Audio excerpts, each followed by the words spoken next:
Hello and welcome to the WIHS Journal, Public Affairs from 104.9 FM. I'm Paul Kretschmer.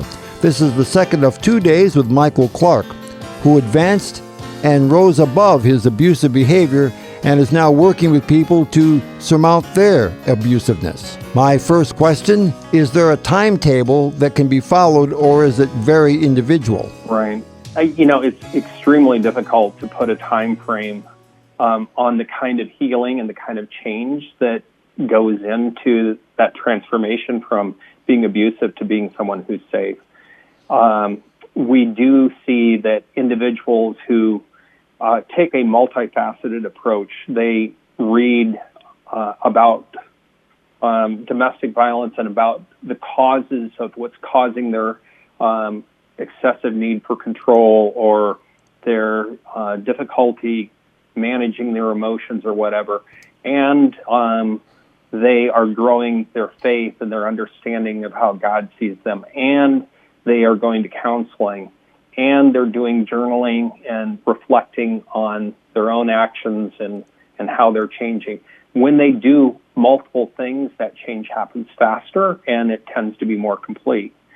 And, of course, all of us have to live and work and, make dinner and clean the house and do other things. And so some of that is challenged by the amount of time that we have to devote to it. But the more focused and the more time that a person spends on that, the faster it happens. But, it just depends upon the issues that they have to overcome and how quickly we can realize what those issues are and we can, accept a solution for them. People who have had a substance abuse problem in the past have been described as being in recovery when they're attempting to remain abstinent and sober. For someone who has been living an abusive life, is it possible for someone such as yourself or other individuals to consider themselves cured or repaired? Or is it something that you find yourself dealing with on an ongoing basis, even maybe in small ways, but ways which still may make you nervous from time to time about yourself? I think that recovery is, it's very difficult to measure. And as we said, it's a long process. And so with abusive behavior, really we're talking about anything that we do that damages our relationships and can hurt another person. And the reality is that all of us do some of these things some of the time. And so it's really a matter of degrees of, how much do I raise my voice and how often? Do I say hurtful things in the heat of the moment? Or, am I getting better at managing my tongue?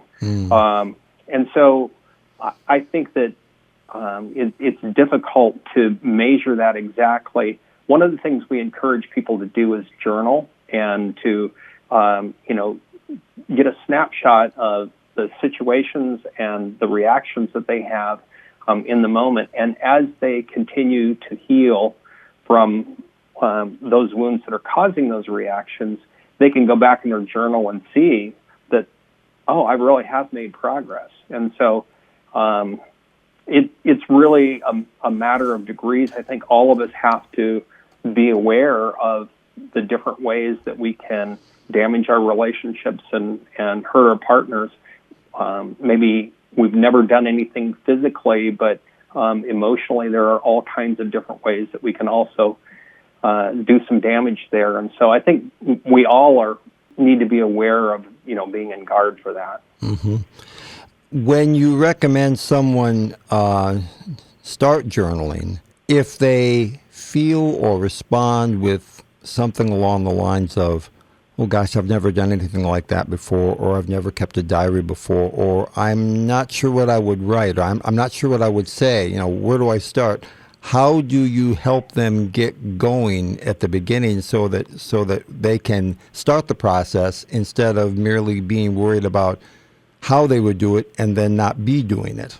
Right. Yeah, it is very different than just having a diary and sitting down every night to, dear diary, here's how my day went.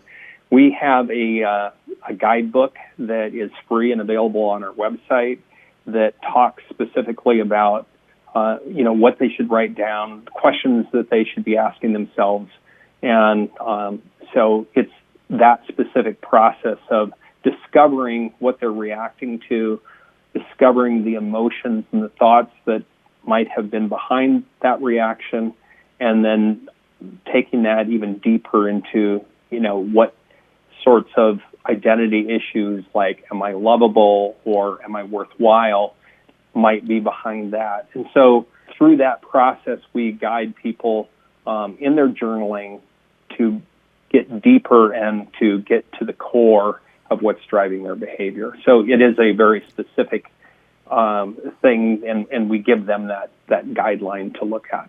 So it's a tool, and it's something that you choose to be, and the person you recommend it to chooses to be very methodical about in order to maximize the effectiveness in helping someone as they proceed using that tool. Yes, it's and I think what you described it as a tool. It's something that we know is helpful to people. Obviously we can't require everybody to use it, and it doesn't mean that you have to use it. It just helps that change process. You've discussed a little bit at the top of our conversation some of the pathway that you followed.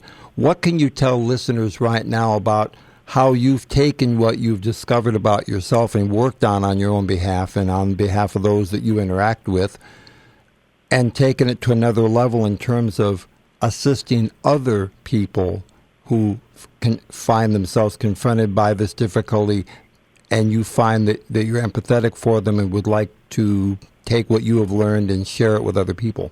Yeah, it's a good question, Paul.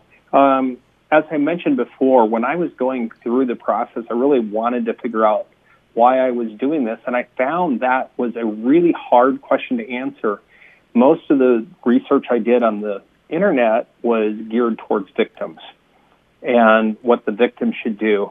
And there was really very little that someone who's causing harm, like me, could find that was available to help.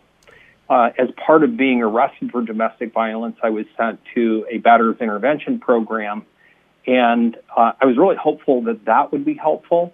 And in fact, it was not. It told me that I was doing this because I was an entitled had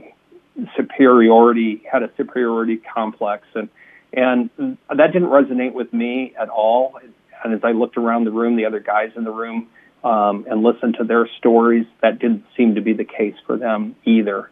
And so my thought was, this is way harder than it needs to be, because it's all too common of an issue, and it profoundly affects people's lives.